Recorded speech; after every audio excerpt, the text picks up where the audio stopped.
asdwebs.com। ছবির সাফল্য নিয়ে কলকাতায় শাকিব খান। যৌথ প্রযোজনার ছবি শিকারীর দৃশ্য ধারণের কাজে 1 মাস কলকাতায় থাকতে হয়েছিল শাকিব খানকে। এর মধ্যে ক্ষণিকের জন্য দেশে এসেছিলেন তিনি। ছবিটি সফলতা পেতে যাচ্ছে এমনটা আগেই প্রত্যাশা করেছিলেন দুই বাংলার বহু দর্শক। রোববার 24শে জুলাই শিকারীর সাফল্যকে সঙ্গে নিয়ে কলকাতায় গেলেন জনপ্রিয় এই চিত্রনায়ক। জানা গেছে শাকিব রোববার আসামের শহর বকো মাতিয়েছেন নাচে গানে। শহরের হাচুরি গ্রাম উন্নয়ন পরিষদ আয়োজিত সাংস্কৃতিক অনুষ্ঠানে অংশ নেন তিনি। তাকে দেখতে জনতার ভিড় ছিল চোখে পড়ার মতো। শাকিব খান এখনো কলকাতায় অবস্থান করছেন। সেখানে তিনি চালাচ্ছেন শিকারী ছবির প্রচারণা।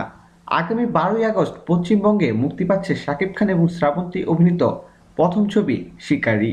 অনুসন্ধানে জানা গেছে এবারের কলকাতার সফরে যৌথ প্রযোজনার একাধিক ছবিতে চুক্তিবদ্ধ হতে যাচ্ছেন শাকিব খান। নিজের এসকে ফিল্মসের সঙ্গে ফেস টেস্ট নিয়ে তিনি তৈরি করবেন যৌথ প্রযোজনার নতুন ছবি। আগামী 29শে জুলাই তার দেশে ফেরার কথা রয়েছে। এরপরে তিনি আনুষ্ঠানিক ঘোষণা দেবেন বলে জানিয়েছে ঘনিষ্ঠ সূত্র।